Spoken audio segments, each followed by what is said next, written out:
Karena begini, itu surga turun, bukan surga naik, kan?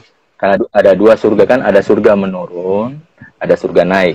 Kalau surga naik itu belum dibuka, karena dia nunggu kiamat kubro, baru kemudian surga dibuka, surga yang kembali itu. Nah, surga turun itu karena dia turun, makanya gratis, siapapun bisa masuk, termasuk iblis, kan? Termasuk iblis bisa masuk, karena dia surga menurun. Makanya dalam Al-Quran ada dua surga. Fihima, dalam surah Ar-Rahman, Fihima jannatan fabi ayyi ala'i rabbikuma tukadziban.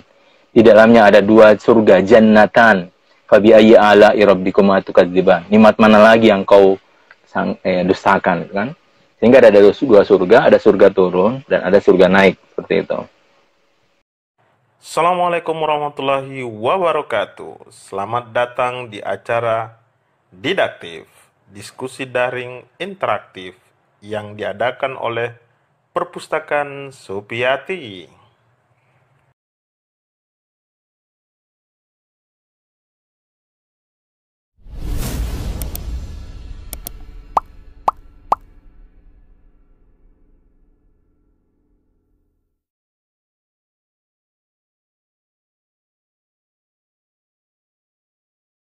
Perempuan sufi dan sufi perempuan. Kalau tak salah, 3 nama yang kita angkat, bahkan lebih, termasuk juga kalau tidak salah kita bahas sebelumnya berkaitan Hajar. Hajar, Ustaz ya? Sempat kita bahas juga itu di buku ini. Dan itu yang kemudian menjadi syariat, kalau tidak salah. Itu penjelasan tak. Iya. Termasuk 3 nama dan semuanya berawal kata Rabiah. Silakan Kak. Rabiah. Iya. Jadi sebelum memulai, pertanyaannya begini, kenapa kok sedikit sekali perempuan yang kita kenal sebagai dari kalangan sufi, kan? Kalangan sufi. Nah, kenapa demikian? Karena konteks budaya dan juga sejarah yang ada pada saat itu. Karena memang tidak seperti masa sekarang ya, pergulatan budaya khususnya dalam perempuan, gerakan perempuan saat itu ya memang kalau kita lihat konteks budaya itu memang lebih laki-laki lebih berperan besar dalam dunia sosial. Dan itu kita lihat kan di Arab saja belakangan ini baru perempuan itu ada pemilihan, dikasih hak pilih, itu kan baru di abad-abad di tahun-tahun terakhir ini baru dikasih hak pilih. Sebelumnya mereka tidak punya hak pilih, itu kan. Nah, bayangkan di tahun pada saat itu gitu. Nah, oleh karena itu sedikitnya perempuan direkam dalam sejarah itu bukan berarti sedikit dari kaum perempuan yang menjadi sufi. Nah, ada buku terakhir yang ditemukan itu dia ada penelitian tentang sejarah para sufi perempuan itu ada 100 berapa gitu tokoh sufi perempuan gitu. Cuma yang terkenal itu Rabi'ah Adawiyah, Rabi'ah Misriyah, Rabi'ah ada yang satu, ada 4 pokoknya. Rabi'ah. Ya, Ismail ada 4. Semuanya diawali dengan Rabi'ah. Yang kita paling kenal itu Rabi'ah Adawiyah.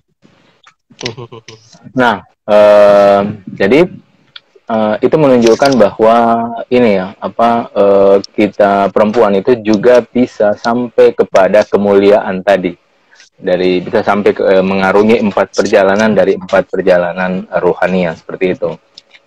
Nah, misalnya begini, Rabi'ah tadi itu kisah yang menarik ya, yang ketika dia memasak gitu, kemudian dia suguhkan kepada suaminya, dia mengatakan, makanlah masakan ini, sesungguhnya dia masak dengan tasbih gitu. Apa maksudnya masak dengan tasbih? Bukan misalnya sambil goreng itu sambil Allah goreng, bukan itu ya. Bukan itu maksudnya masak dengan tasbih. Masak dengan tasbih itu maksudnya dia tahu apa tasbihnya waktu dia mentah, waktu dia matang gitu. Karena segala sesuatu kan bertasbih. Ada ayatnya, wa in min syai'in illa yusabbihu bihamdi. Tidak satu pun di alam ini yang tidak bertasbih, walakin la yafqahuna tasbihahum. Dan tapi kalian tidak tahu tasbihnya. Nah, dia mendengar tasbihnya. Dan tasbihnya berbeda waktu dia mentah, waktu dia matang. Seperti itu. Itu maksudnya, bahwa makanlah masak ini, sesungguhnya dia masak dengan tasbih. Jadi dia makanya bahkan ini ya, kalau di tumbuhan itu misalnya di buah-buahan itu tasbihnya beda waktu dia mentah, waktu dia matang. Tasbihnya beda, dan dia akan sempurna tasbihnya ketika dia matang. Makanya kalau buah itu memang layak dimakan waktu matang, ya kita harus menunggu matang, karena disitulah tasbihnya sempurna. Justru tidak bagus kalau kita makan di waktu masih mentah, karena memang dia dimakan ketika manis, ketika dia matang gitu. Nah, itu salah satu implikasi pengaruh ya tasbih terhadap segala sesuatu, termasuk kepada buah-buahan tadi. Nah, Rabi'ah tahu apa tasbihnya waktu dia mentah dan waktu dia matang, seperti itu. Nah, itu maksudnya makanlah karena dia masak dengan tasbih. Itu kan pengaruh luar biasa ya, bagaimana seseorang bisa sampai kepada kematangan spiritualitas sehingga dia tahu apa tasbihnya gitu. Kalau selama ini kita kayak dongeng saja, nggak ngerti gitu ya, karena kita belum berjalan nih. Kita belum berjalan sehingga kita tidak tahu sebenarnya seperti apa sih segala sesuatu itu bertasbih, seperti itu. Nah, itu pengaruhnya. Nah, jadi ada beberapa di situ ya yang saya jelaskan tentang Rabi'ah Samiyah tadi kayak barusan. Ya, Rabi'ah Samiyah. Ya, Rabi'ah Samiyah. Ada juga syairnya juga, saya lupa. Itu kan menunjukkan makom-makom ketinggian ma'rifat para sufi perempuan ya yang pernah ada seperti itu. Nah, termasuk juga ini apa yang ritual hajar yang ya berlari-lari itu kan, itu kemudian menjadi syariat. Itu kan menjadi syariat. Itu syariat yang ketika kita umroh atau haji itu kita lakukan. Itu kan betapa tinggi kan makom perempuan, karena dengan dia berlari-lari itu akhirnya dia menjadi syariat. Kan? Itu luar biasa loh. Iya, menjadi syariat. Itu luar biasa loh. Itu yang dilakukan oleh Hajar, seorang perempuan, tapi apa yang dia lakukan itu menjadi syariat, seperti itu. Dan bukan cuma itu, misalnya begini, pertemuan Adam dan Hawa itu juga menjadi syariat yang dalam Al-Quran disebut dengan mawaddah, kan? Mawaddah. Betul.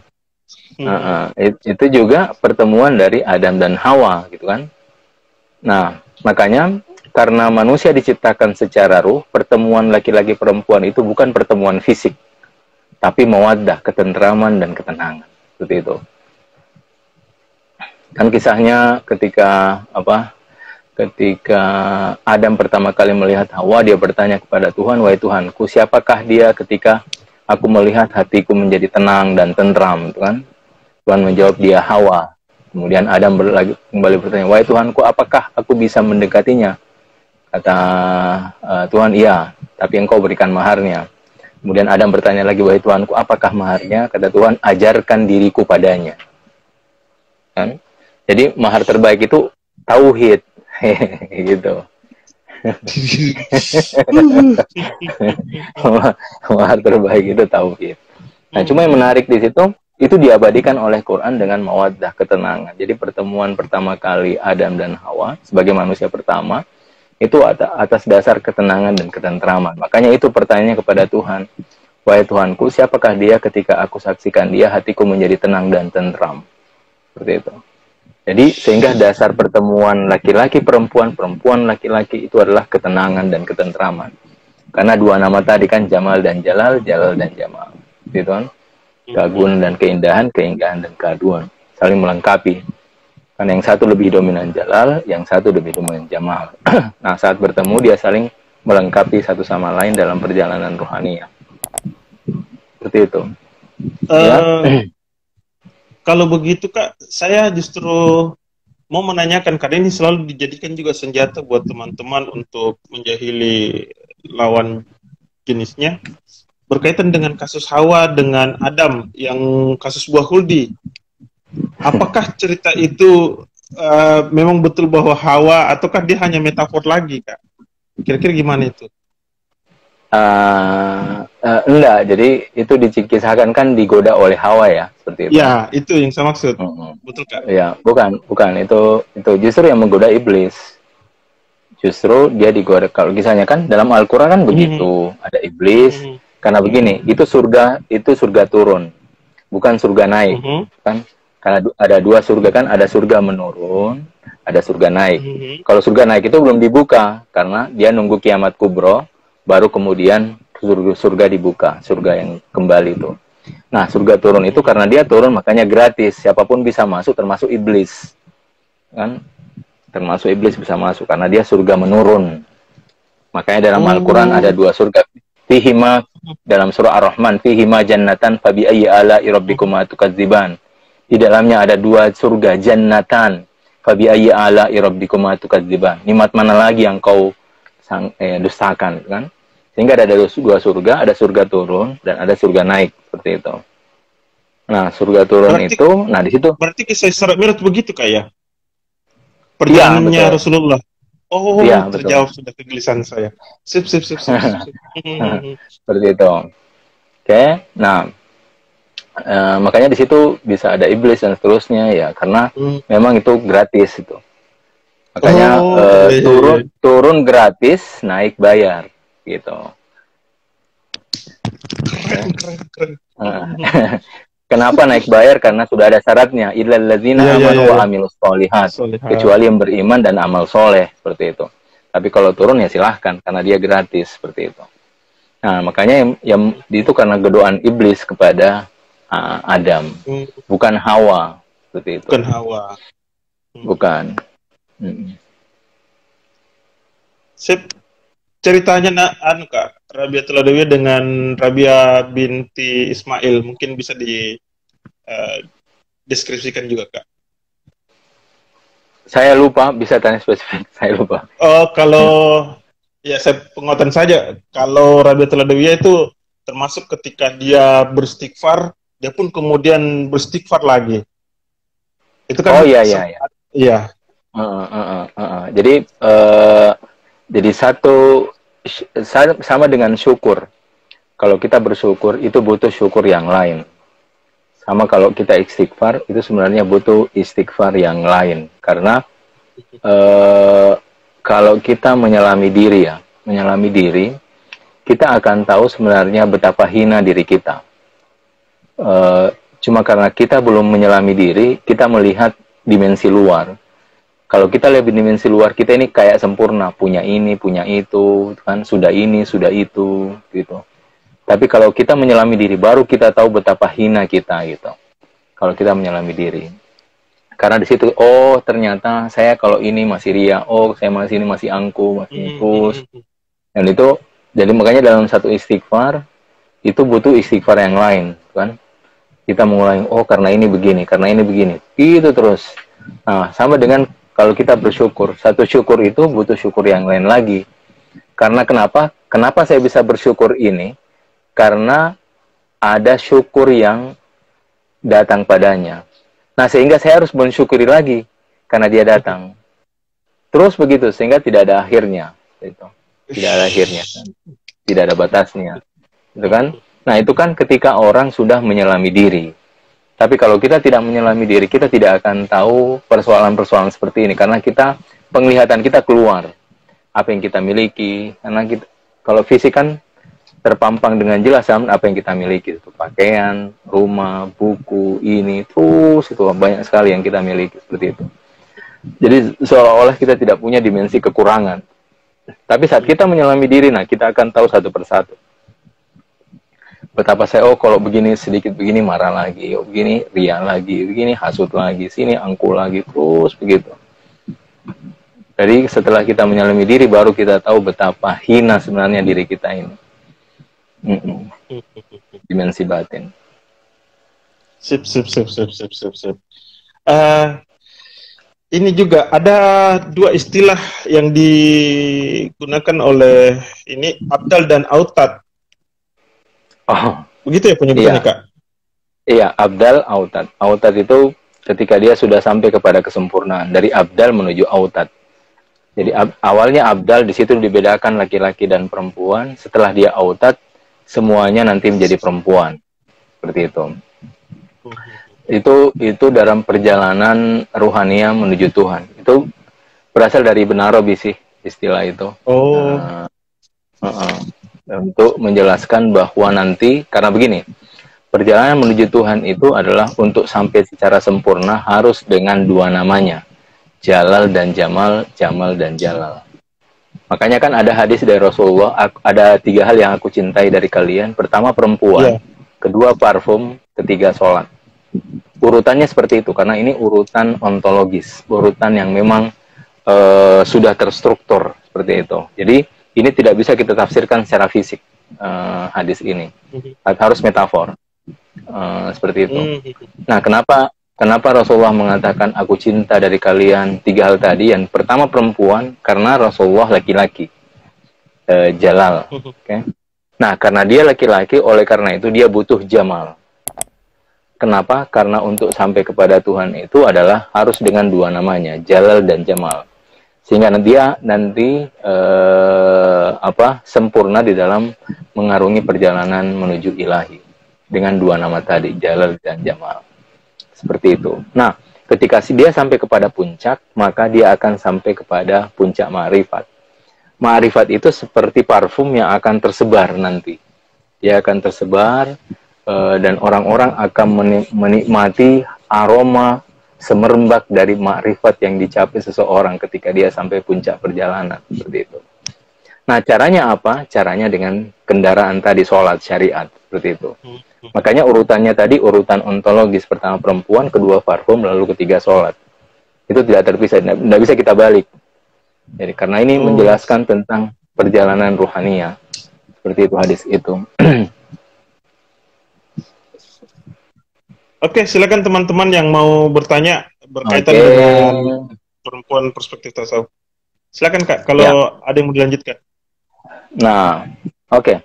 Saya mau bacakan syair-syair dari Rumi terkait dengan perempuan, karena ini bagus sekali untuk ini menjelaskan tentang bagaimana dalam syair Rumi itu memposisikan perempuan, ya, seperti itu.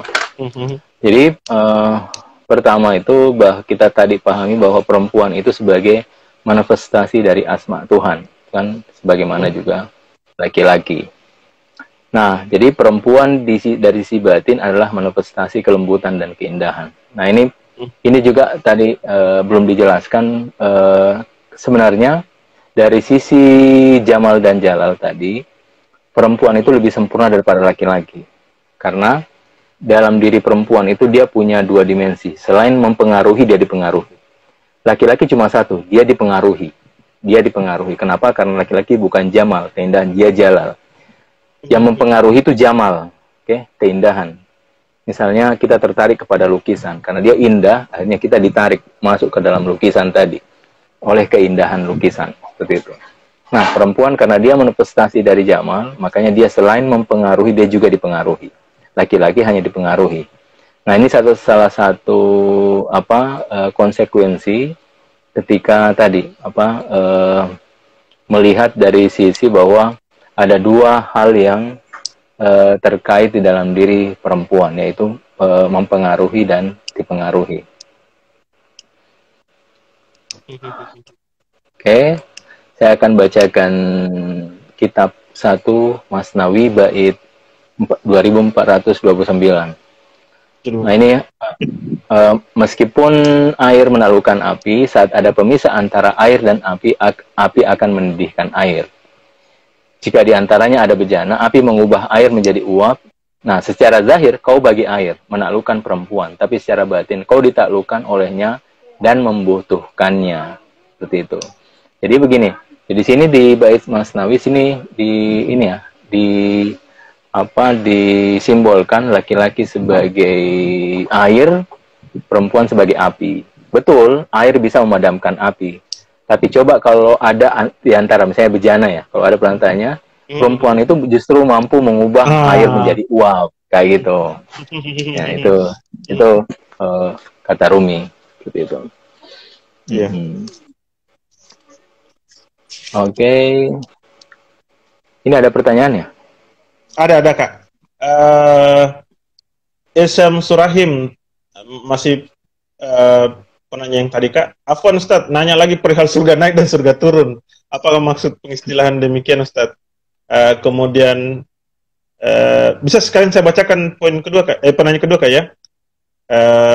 Mungkin bisa diperjelas Ustaz pada bagian afdal dan autad. Sebagaimana yang dikatakan tadi bahwa semua manusia akan menjadi perempuan ketika dia telah sampai pada makam autad. Tabe salamat Ki. Nah, tadi yang pertama, apa tadi yang pertama? Yang surga turun dan surga naik gitu. Oh ya, sudah itu karena ada dalam surah Ar-Rahman. Surah Ar-Rahman itu fihi ma jannatan fa bi ayyi ala'i rabbikuma tukadziban. Itu menjelaskan tentang dua surga. Kan begini, penciptaan itu turun ya. Dari alam ruh, turun ke alam barzah, turun ke alam rahim, turun ke alam dunia. Itu kan? Jadi ruh, barzah, rahim, dunia. Kemudian dari sini nanti kita kembali lagi ke alam barzah, kembali ke alam ukhrawi, seperti itu. Jadi ini disebut surga turun itu menurun karena kita diciptakan dari karena pencipta itu menurun. Jangankan manusia, bahkan dalam Al-Quran menjelaskan wa anzalnahul hadid, dan kami turunkan besi saja diturunkan gitu. Bahwa segala sesuatu itu diturunkan gitu.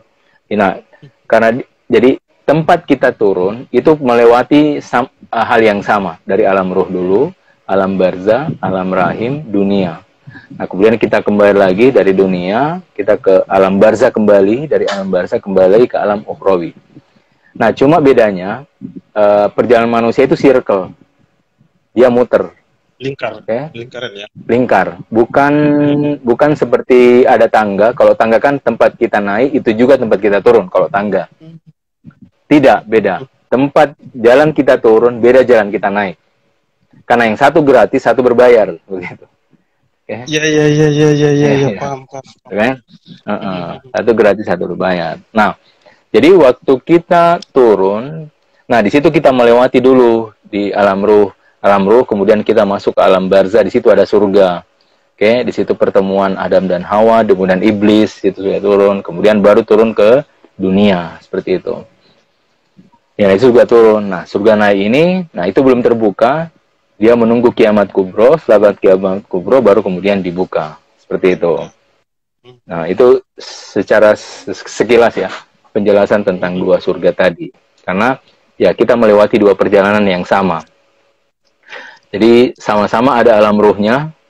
Jadi ada alam ruh yang kita lewati waktu turun, ada alam ruh yang kita lewati waktu naik, ada alam barzah yang kita lewati waktu turun, ada alam barzah yang waktu naik, seperti itu. Makanya ada dua surga tadi. Ada surga yang kita lewati waktu turun, ada surga yang kita lewati waktu naik. Gitu. Itu maksud dari ayat fihi ma jannatan fa bi ayyi ala rabbikuma tukadziban. Dalamnya ada dua surga. Ya.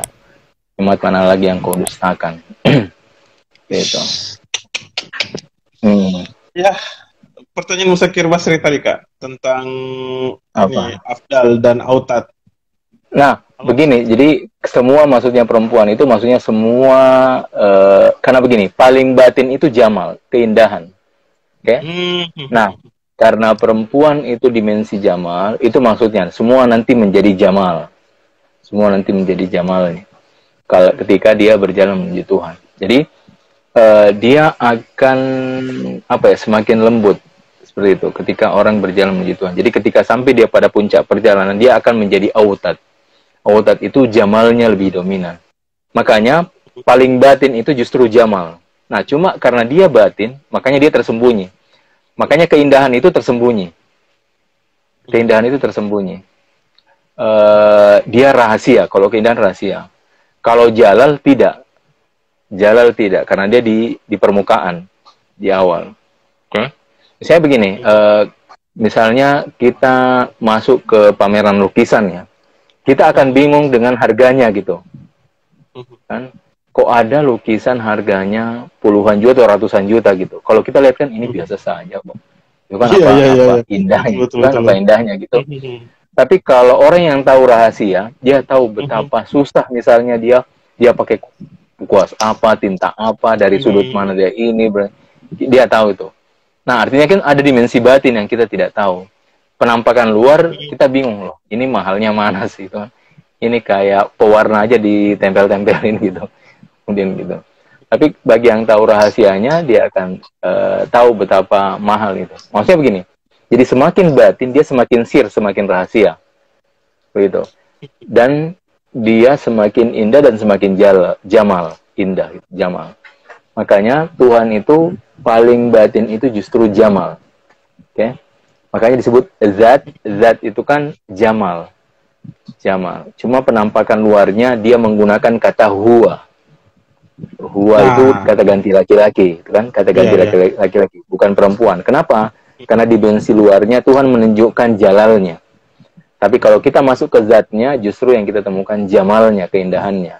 Nah, jamal itu perempuan, seperti itu. Gitu. Cuma ini bukan lagi tentang fisik, tapi terkait dengan feminin maskulin. Seperti itu. Jamal dan jalal. Makanya kalau Tuhan menggunakan kata ganti huwa, itu dimensi jalal. Seperti itu. Iya. Sama surah Al-Ikhlas, Kak, ya?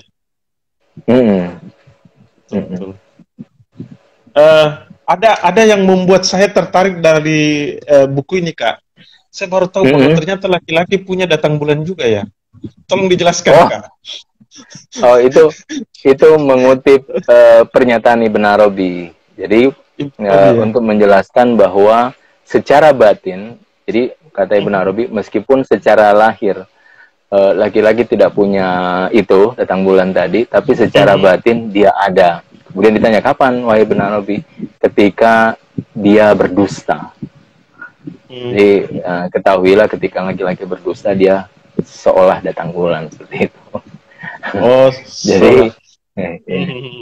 Jadi itu menunjukkan dimensi betapa sama sebenarnya antara laki-laki dan perempuan gitu.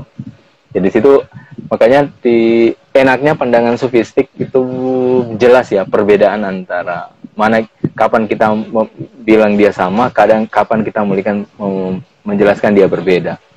Kan karena ada ruh dan ada fisik seperti itu. Ada fisik, betul.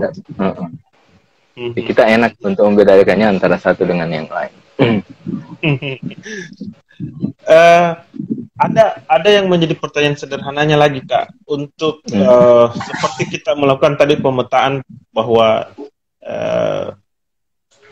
Jamal dan Jalal, dua kata kunci ini yang kemudian menjadi keindahan dan keagungan.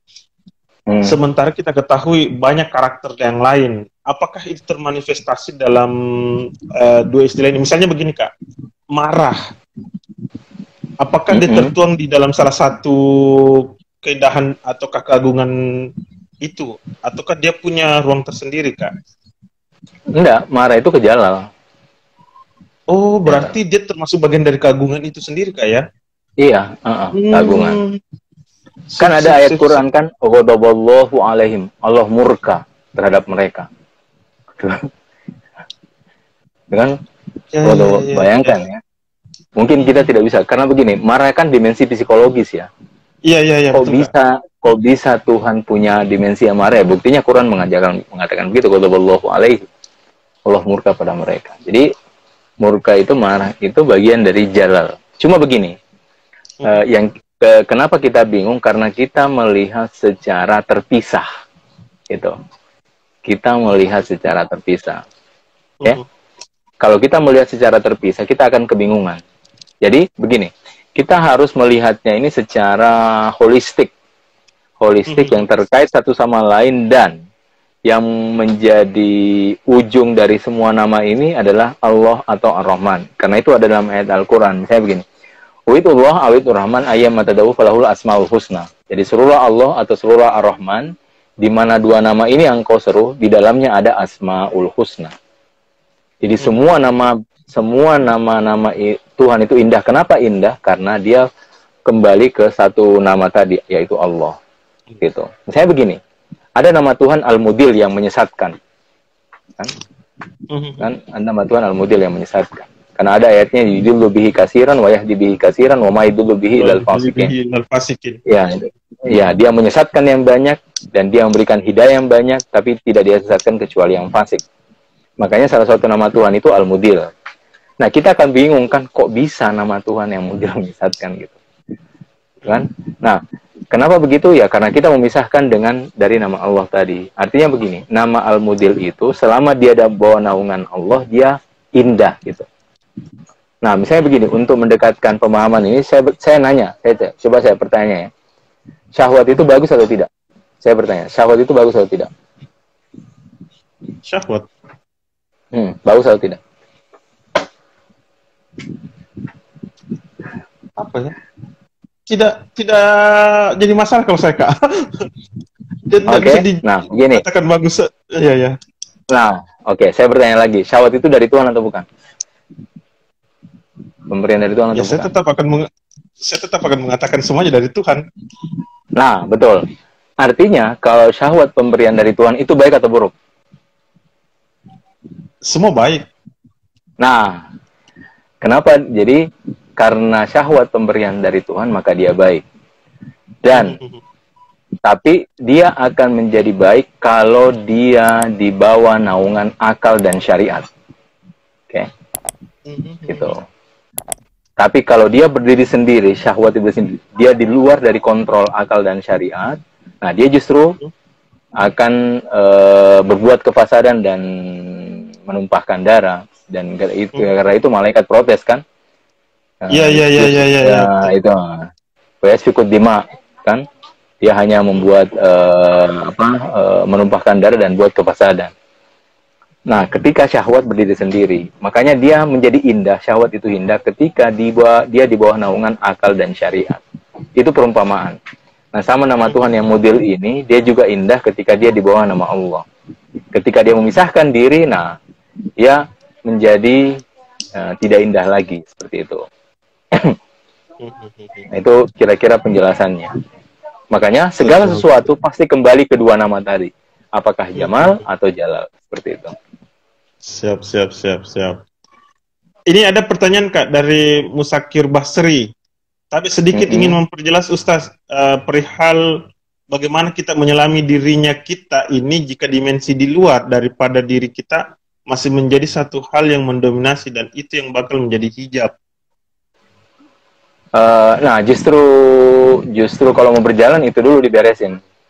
Karena kalau itu tidak beres, ya kita tidak akan berjalan-jalan gitu. Karena kan, makanya perjalanan yang paling susah adalah perjalanan melewati hijab kegelapan. Jadi perjalanan paling susah itu adalah perjalanan melewati hijab kegelapan. Kenapa ya? Apa hijab kegelapan itu? Riya kita, keangkuhan kita, ego kita, nafsu kita, hasud kita, dengki kita. Itu adalah disebut hijab kegelapan. Setiap dari kita pasti punya itu. Ada hasudnya, riyanya, angkuhnya. Cuma porsinya mungkin ada yang lebih banyak ini, lebih banyak itu. Cuma sekedar ini soal porsi sebenarnya. Tapi sebenarnya setiap dari kita pasti punya hal itu ya. Nah, itu harus diberesin dulu. Karena kalau itu tidak beres ya, kita tidak akan bisa berjalan menuju ilahi kalau itu tidak beres. Nah, makanya pertanyaannya justru itu menjadi kendala. Kenapa kita harus berjalan ke dalam diri? Karena kita mau beresin itu. Kan? Jadi, kenapa kita berjalan? Ya, karena kita mau beresin itu. Dan perjalanan ruhania ini adalah bukan instan ya. Jadi kesempurnaan itu tidak akan kita peroleh secara instan. Kita harus berjalan perlahan-lahan dan kita tidak tahu kapan waktunya Tuhan berikan semuanya gitu. Tapi intinya perjalanan ini adalah perjalanan yang tidak instan. Makanya yang penting adalah kita berproses. Kalau kita jatuh itu adalah sesuatu yang biasa gitu. Karena kita baru memulai. Bayangkan saya di umur 45 tahun baru memulai berjalan. Pasti susah gitu. Karena artinya sudah ada 45 tahun sifat buruk itu bersama saya. Kan? 45 tahun sifat buruk bersama saya. Tentu untuk menghapus itu harus pelan-pelan gitu. Sehingga dia pelan-pelan saya bisa mengontrol. ini Kak, apakah berkorelasi dengan penjelasan tentang prosesi itu tadi, perihal jihad? Ada penjelasan tadi sini tentang dalam tradisi Sufi dikenal 3 jenis bentuk jihad. Oh iya, jihad, betul. Iya. Kalau kecil, selama ini kan silakan, Kak. Selama ini kan kita hanya mengenal 2 jihad, jihad kecil, jihad besar. Jihad kecil itu adalah jihad mengalahkan musuh di luar. Kenapa disebut dengan kecil? Karena musuhnya jelas. Musuhnya jelas. Makanya disebut dengan jihad kecil. Setelah melewati jihad kecil, baru masuk jihad besar. Kenapa disebut jihad besar? Pertama, musuhnya kita sendiri. Dan musuhnya itu di dalam diri kita tidak tahu. Kenapa? Karena begini, kadang dia bersembunyi dengan kebaikan. Oke? Kadang dia bersembunyi dengan kebaikan. Saya begini, misalnya waktu saya mau masuk sholat ya, saya ambil wudhu gitu. Nah, waktu saya mau ambil wudhu, tahu-tahu ada pikiranku, wah saya luar biasa. Yang lain belum sholat, saya sudah sholat. Kan? Gitu. Itu riya, dong. Karena saya mengagumkan diri saya. Woi, saya luar biasa. Yang lain belum sholat, saya sholat. Kan? Gitu. Nah, mungkin saya melewati itu. Saya melewati, muncul lagi bisikan, wah kau luar biasa. Yang lain belum sholat ma'rifat, kau sudah sholat ma'rifat. Nah, naik lagi dia godaannya seperti itu. Jadi, itu. Nah, itu disebut dengan jihad besar karena kadang kebaikan itu kita anggap musuh itu kita anggap sebagai kebaikan kita sendiri. Di situ jihad besarnya. Itu sisi besarnya. Nah, cuma yang paling besar itu makanya dalam sufi jihad akbar itu ketika hati kita mampu mengalahkan akal atau cinta mengalahkan akalnya, itu disebut jihad akbar. Oke? Makanya contohnya ketika Nabi Ibrahim, Tuhan menyuruh Nabi Ibrahim, wahai Ibrahim, masuk ke dalam api. Nah, Nabi Ibrahim tidak bertanya, wahai Tuhan, dia panas, dia ini. Dia tidak lagi menggunakan akalnya. Kan? Dia sudah menggunakan cintanya karena pada ilahi. Jadi ketika Tuhan mengatakan masuk ke dalam api, dia langsung terjunkan dirinya ke dalam api gitu. Kan? Karena cintanya mengalahkan akalnya. Itu jihad akbar. Cintanya mengalahkan akalnya. Merinding ya. Jadi begitu kasusnya ya Nabi Ibrahim. Iya. Kalau kita bingung kan, kalau teman-teman masuk kita bertanya, Tuhan itu panas loh, bisa terbakar. Iya. Berarti sama dengan kasusnya tadi Rabiatul Adawiyah kayak yang kita deskripsikan bahwa ternyata ketika dia beristighfar, dia kemudian melakukan istighfar lain lagi karena jangan sampai dari keistighfaran ini dia merasa bahwa dia sudah melakukan prosesi ini. Iya, betul. Kesempurnaan diri. Kesempurnaan diri, betul. Sip, teman-teman yang lain yang kaidah dalam sufi itu sirnakan diri, menyernakan diri. Itu kaidah penting dalam sufi. Kita harus menyernakan diri. Iya. Berarti sama biasanya kan ada orang itu Kak, kalau selesai sholat dia merasa bahwa sholat itu kayak beban karena ketika dia sudah selesai, alhamdulillah sudah selesai mak sholat. Jadi kadang dalam konteks itu ya Kak ya. Iya. Alhamdulillah. Gitu. Iya memang kadang kita ucapkan tuh, alhamdulillah saya sudah sholat. Enak rasanya. Justru sudah sholat dia enak rasanya. Harusnya di dalam sholat itulah dia mengatakan itu sehingga dia tidak mau lepas dari sholatnya kayak gitu. Iya. Rabiatul Adawiyah luar biasa memang. Wah ternyata sudah menit ke-40 Kak. Saya mau meminta Kak semacam simpulan akhir tak berkaitan dengan perempuan mendaras perempuan perspektif tasawuf. Mengapa berarti masih banyak nama perempuan sebenarnya Kak yang bisa dijadikan sebagai acuan. Tapi Ustadz mungkin bisa diperjelas lagi mengenai jihad. Oh, dia minta lagi penjelasan Kak. Mengenai saya merekomendasikan Muzakir Basri untuk membeli buku inilah. Tapi tidak apa, kita meminta Kak Jabir untuk menjelaskan urutan 3 jihad, jihad kecil, jihad pertengahan, dan kemudian jihad besar itu tadi. Iya, ini pembagian jihad menurut para sufi. Jadi jihad pertama itu seperti yang kita tahu, jihad kecil itu adalah mengalahkan musuh di luar.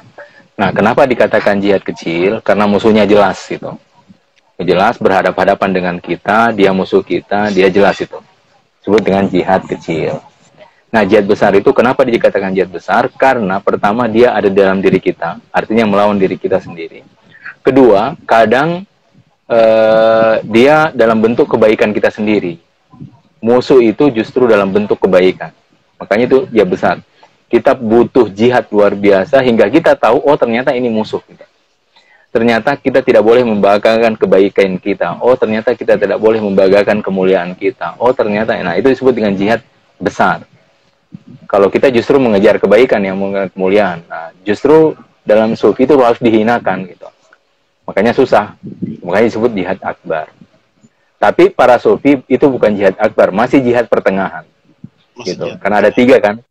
Jadi jihad kecil, jihad pertengahan, baru jihad akbar. Nah, yang kita selama ini anggap sebagai jihad akbar, sebenarnya bagi para sufi itu baru jihad pertengahan. Yaitu melawan hawa nafsu dari kita sendiri. Itu baru jihad pertengahan. Nah, jihad puncak itu, jihad akbar itu ketika cinta mengalahkan akalnya. Gitu.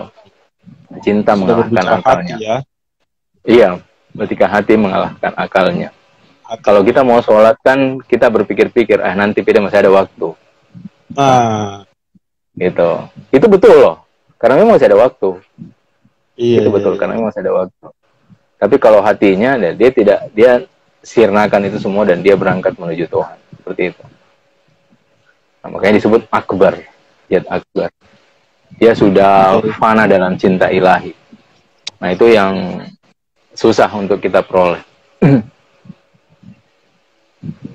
Begitu karena Musakir Basri, bahkan saya merekomendasikan pada teman-temannya. Ini cover baru dari buku kedua dari Kak Jabir.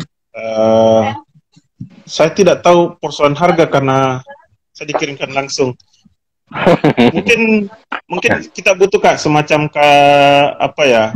kalimat penutup dari diskusi kita karena persoalan waktu juga. Semoga tidak bosan-bosan kita nanti karena. Silakan Kak. Siap. Untuk siap. Tidak disebut kesimpulan sih. Silakan Kak.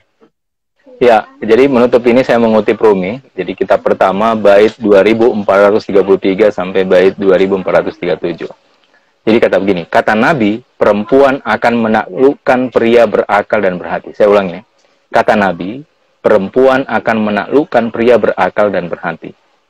Tapi pria bodoh akan menaklukkan perempuan. Sebab perilaku mereka bengis dan kejam pada perempuan. Orang-orang bodoh hanya punya sedikit hati, sedikit sayang, sedikit cinta. Sebab sifat hewaniah mendominasi tabiat orang itu. Cinta dan kelembutan hati adalah tabiat manusia. Amarah dan syahwat adalah tabiat hewan. Perempuan adalah manifestasi ilahi, bukan kekasih. Jadi, perempuan adalah manifestasi ilahi, bukan kekasih. Ia adalah pencipta dalam bentuk makhluk. Gitu. Dia adalah pencipta dalam bentuk makhluk. Apa maksudnya? Dia mampu menciptakan gelora kerinduan di dalam diri seorang laki-laki. Gitu. Oke. Sip. Kak, ada pertanyaan lagi yang masuk, Bella. Tidak tahu kalau mau nolak. Bagaimana kiat-kiat menghilangkan keakuan? Ini Kak, menghilangkan. Jadi kiat-kiat ini ceritanya Kak. Kiat-kiat menghilangkan keakuan dalam diri. Seperti yang dijelaskan tadi, ini proses yang sangat panjang kalau kita proses membersihkan diri ya. Kenapa? Karena kita mulai dari yang kecil-kecil. Justru para sufi, dia mengajarkan itu yang tidak ekstrim. Jadi kita mulai dari yang kecil-kecil. Apa misalnya? Misalnya begini, kita menganalisa bagaimana cara tutur saya kepada orang lain. Kan? Dia ada tidak yang membuat dia merasa membuat orang tersinggung dengan perkataan saya. Ya, kita melihat imajinasi saya, kita melihat pikiran saya, itu semua diamati. Makanya kita mengawali dari sesuatu yang kita mulai dari sendiri, yang sangat kecil dan sederhana. Misalnya begini, saya selalu melihat ya, misalnya begini, setiap pagi misalnya kita terbiasa dengan minum kopi kan, dan pisang goreng, gitu. Anggaplah contoh ya, contoh kopi terus. Nah pada saat dia tidak ada, kita langsung gelisah, marah kan. Artinya betapa saya ini bergantung kepada pisang goreng dan kopi. Karena sekejap saja tidak ada, saya langsung marah-marah, uring-uringan, kan? Seperti itu. Nah, jadi kiat-kiatnya justru belajar dari apa yang kita lakukan secara sederhana. Makanya kalau mengawali itu, awalilah dengan hal-hal yang sederhana dan mengamati hal-hal yang sederhana. Apa yang kita amati? Pikiran kita, khayal kita, mimpi kita, tutur kita, laku kita, itu satu persatu kita amati. Kenapa? Karena itu semua cermin dari diri kita. Karena memperbaiki diri itu adalah memperbaiki dari batin keluar. Bukan dari luar ke batin. Bukan. Tapi kita memperbaiki dari batin keluar. Kalau batin kita sudah bersih, otomatis semua jernih gitu. Pikiran saya jernih, tutur saya jernih, imajinasi saya jernih, khayal saya jernih, hati saya jernih, laku saya jernih. Itu karena batin saya jernih. Tapi kalau sebaliknya belum tentu. Kalau saya bagus di luar, itu belum tentu baik di dalam gitu. Boleh saja saya senyum, gini bersenyum, tapi hati saya ngumpat gitu kan. Mengumpat. Boleh saja begitu. Karena saya tidak memperbaiki dari dalam diri. Makanya memperbaikinya harus dari dalam dulu. Dalam diri sehingga perlahan-lahan saya mampu mengontrol khayal saya, pikiran saya, imajinasi saya, laku saya, dan seterusnya. Seperti itu.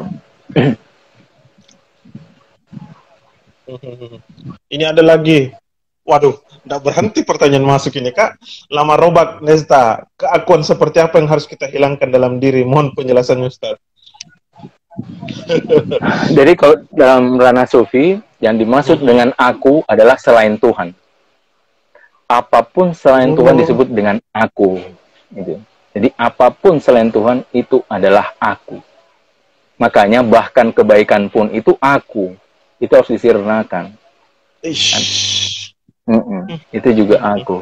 Jangankan keburukannya.